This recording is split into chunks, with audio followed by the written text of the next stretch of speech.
4 வருஷம் வீட்டை விட்டு தனியாக இருந்தேன். சரி ஏன் நம்ம வீட்டில் ஒரு பகை வச்சுக்கணும், எதுக்கு நம்ம சண்டை போடணும்னு சொல்லிட்டு நான் வந்தேன். வந்தப்போ எப்படி இருந்தாருன்னா, அழுது என்கிட்ட பேசல. பட் ஆனால் ரொம்ப ஒரு மாதிரி சோகமாக இருந்தார்.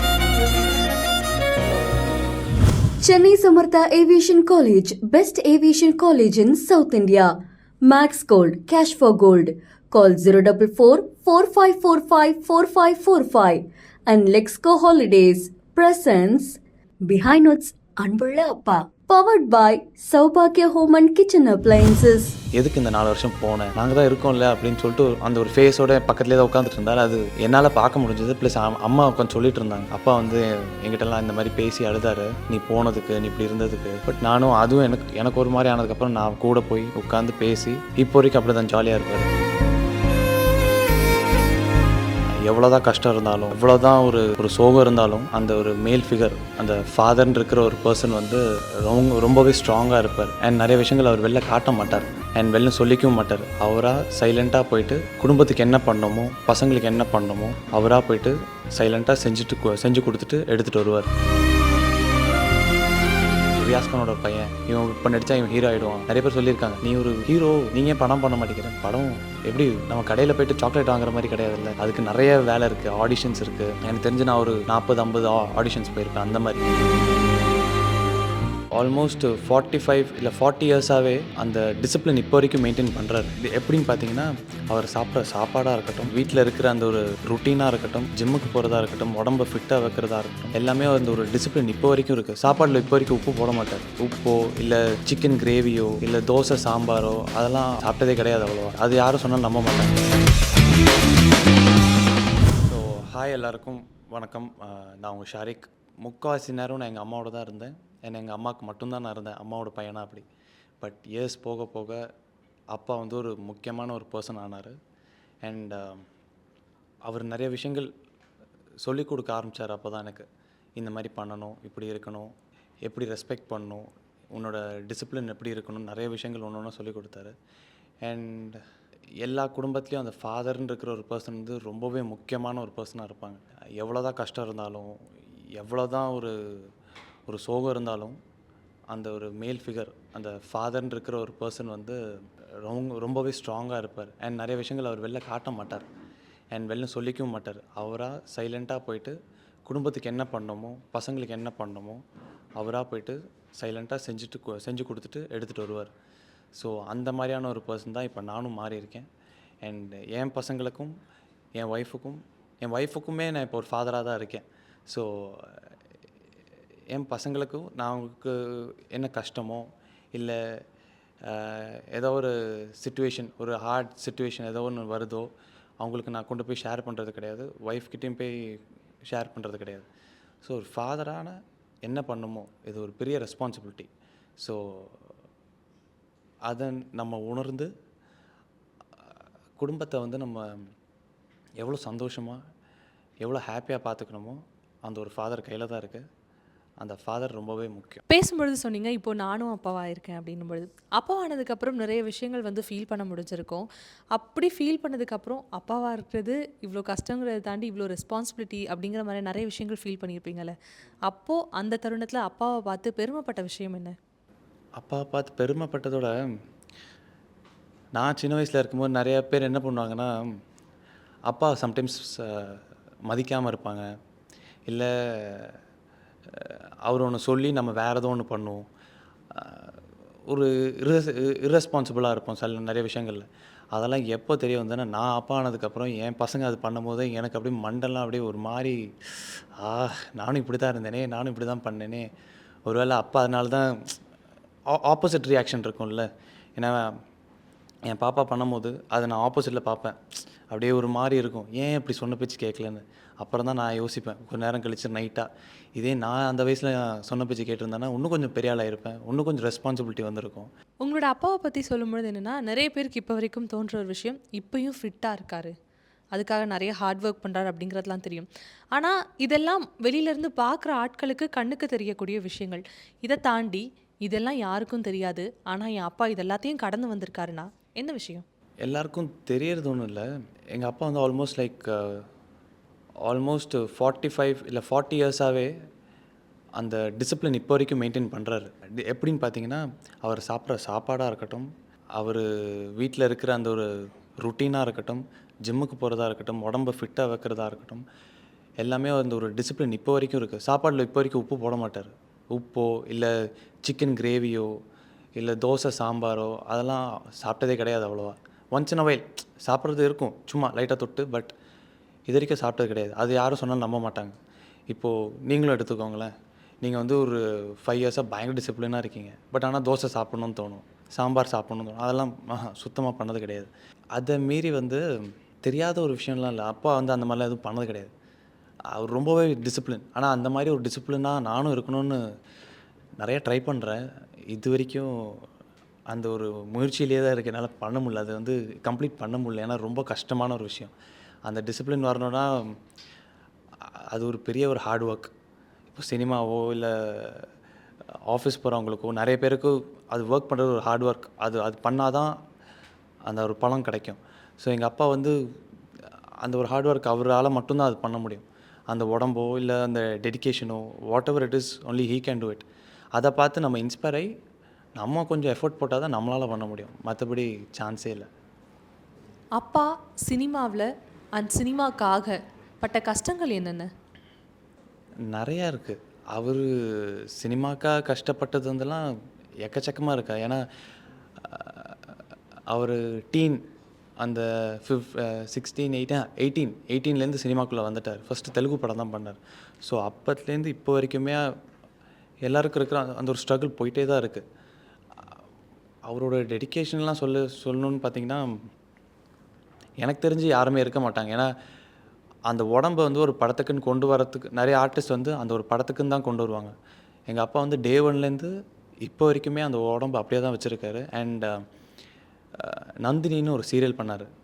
அதில் வந்து நான் நிஜமாக பார்த்து ஒரு வாவ் அப்படின்ற ஒரு டைம் அது. ஏன்னா அந்த ஒரு டெடிகேஷன் லெவலில் வந்து சத்தியமாக நான் வேறு எங்கேயும் பார்த்ததில்ல.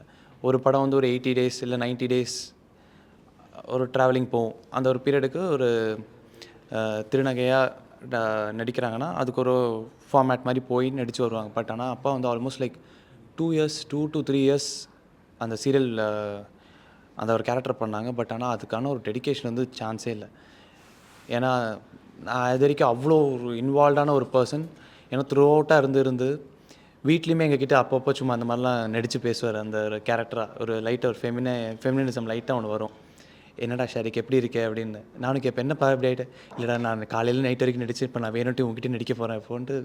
அது ஒரு தெரியல, ஒரு ஜாலியாக இருக்கும். பட் ஆனால் அவரோட டெடிகேஷன் வந்து சான்ஸே இல்லை. 100னா 100க்கு மேலே வந்து ஒரு 1000% நான் வைக்கலாம் அவருக்கு.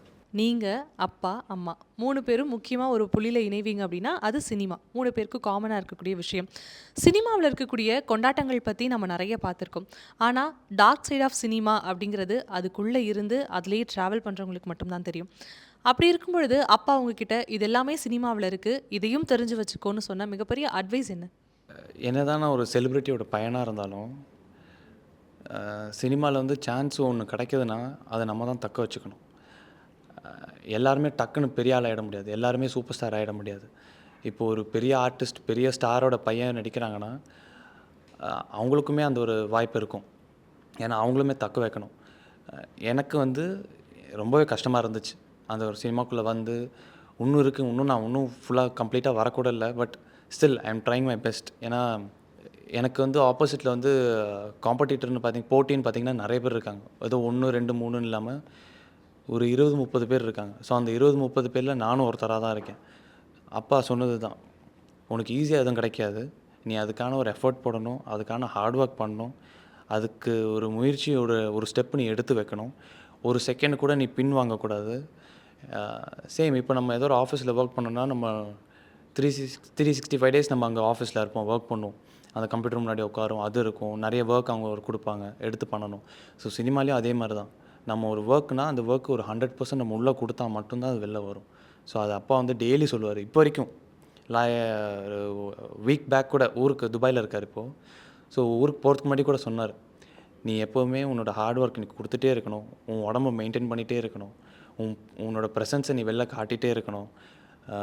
உன்னை நீ முக்கியமாக வந்து உன்னை நீ பார்த்துக்கணும். உன்னை பார்த்துக்கிட்டா தான் நீ மற்ற சுற்றி இருக்கிறவங்க பார்த்துக்க முடியும். நீ சினிமா என்னவோ அதுக்குள்ளே போக முடியும்னு டெய்லி ஒரு அட்வைஸ் வந்துகிட்டே இருக்கும்.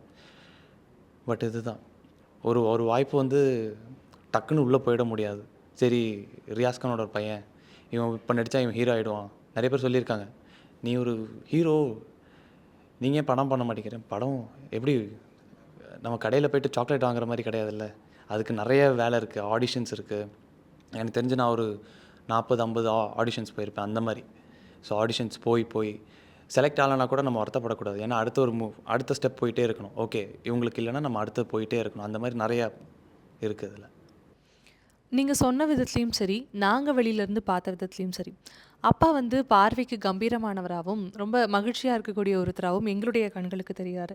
ஆனால் இதை தாண்டி அப்பா எதுக்காவது கடைசியாக உங்ககிட்ட உட்காந்தோ இல்லை வீட்லேயோ உடஞ்சு அழுத தருணம் ஏதாவது இருக்கா? மனசை விட்டு உங்ககிட்ட சில விஷயங்கள் பகிர்ந்த தருணம்? 4 வருஷம் வீட்டை விட்டு தனியாக இருந்தேன். அந்த டைமில் கூட அவர் எதுவும் அழுவல.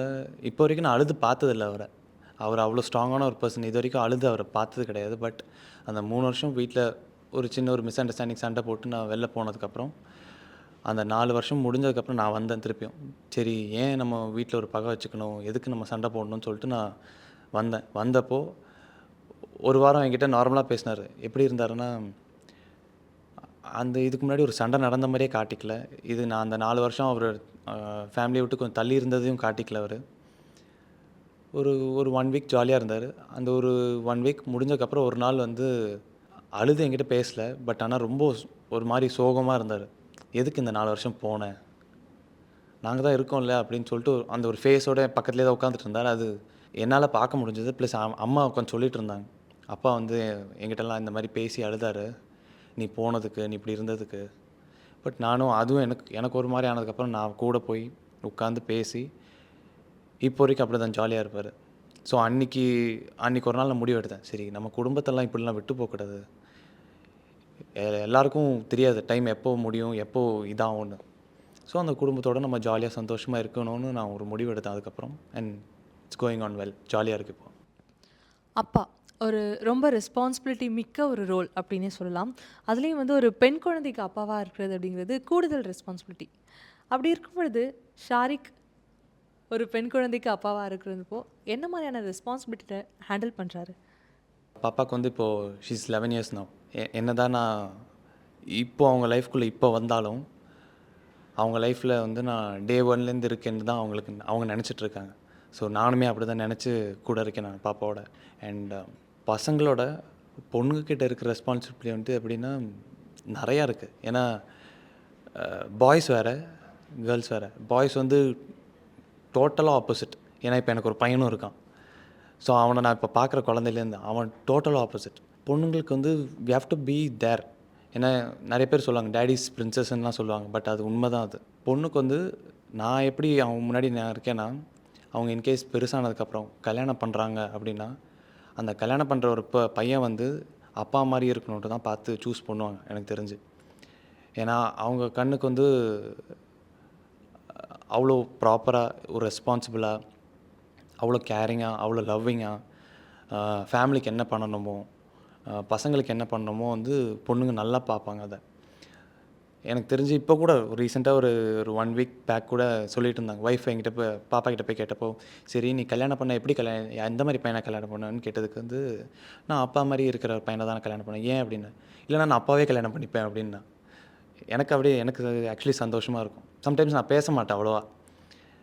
ஏன்னா அதெல்லாம் எனக்கு புதுசு இல்லை. புதுசாக இருக்கிற டைமில் நான் வந்து அவளை பார்த்து ரசிச்சிட்ருப்பேன். அப்பானா உனக்கு அவ்வளோ பிடிக்கும் அவளுக்கு இப்போ.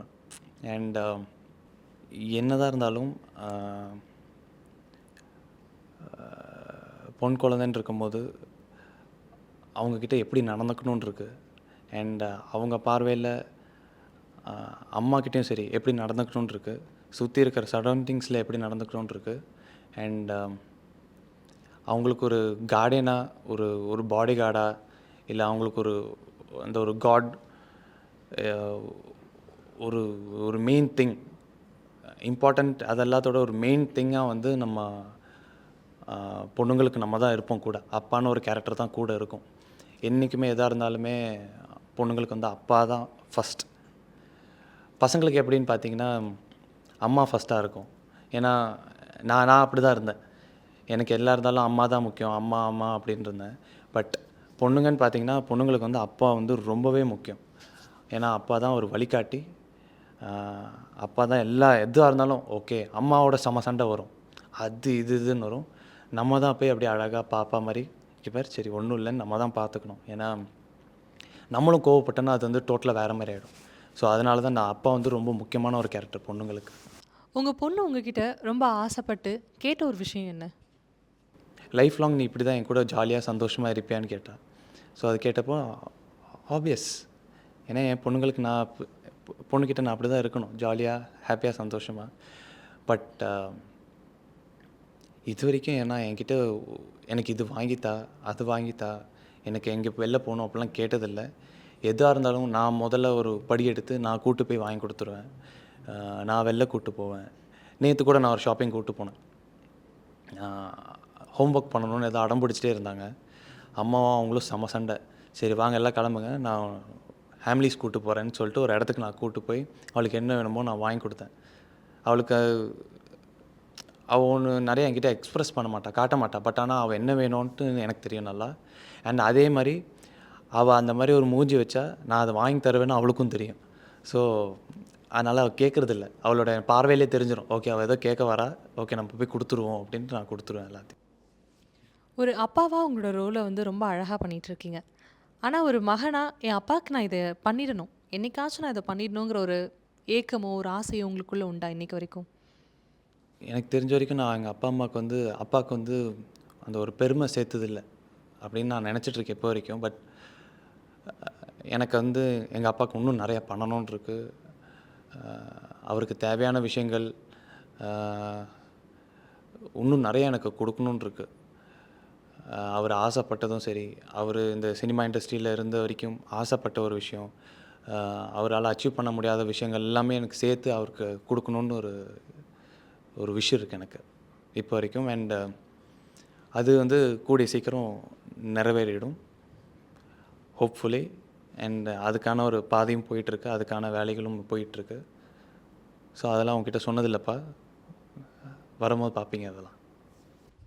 அப்பா கூட இருக்கிறத தாண்டி அப்பாவாகவும் ஷாருக் இப்போ இருந்துகிட்ருக்காரு. ஸோ அப்பாங்கிறது என்ன, அந்த ரோல் எவ்வளோ பெரிய ரெஸ்பான்சிபிலிட்டி மிக்க ரோல் அப்படிங்கிறது எல்லாமே தெரிஞ்ச பிறகு இத்தனை வருஷங்களை கடந்து எல்லாத்துக்கும் கூடவே இருந்த அப்பாவுக்கு இன்றைக்கி திரும்பி பா இதுக்காக தேங்க்ஸ், இதுக்காக சாரினா எதுக்காக சாரி, எதுக்காக தேங்க்ஸ்? இவ்வளோ வருஷம் நான் பண்ண அந்த அட்டூழியத்துக்கு, இவ்வளோ வருஷம் நான் நிறைய விஷயங்கள் நடந்ததுக்கு, சொன்ன பேச்சு கேட்காததுக்கு, ஒரு பாதையில் நான் பாட்டுக்கு போனதுக்கு சாரி. அண்ட் என் கூட இருந்து கைட் பண்ணி இப்படி தான் இருக்கணும், லைஃப்பில் இப்படி தான் முன்னேறணும், இந்த மாதிரி தான் நீ மதிக்கணும், உன்னோட டிசிப்ளின்ஸ் இருக்கணும், நிறைய மாரல்ஸ் இருக்குது, இந்த மாதிரிலாம் சொல்லி கொடுத்து என்னை ஒரு மாதிரி மோல்ட் பண்ணி வளர்த்ததுக்கு thanks. Thank you Shahrukh, thank you. Thank you so much. And thank you behind Woods.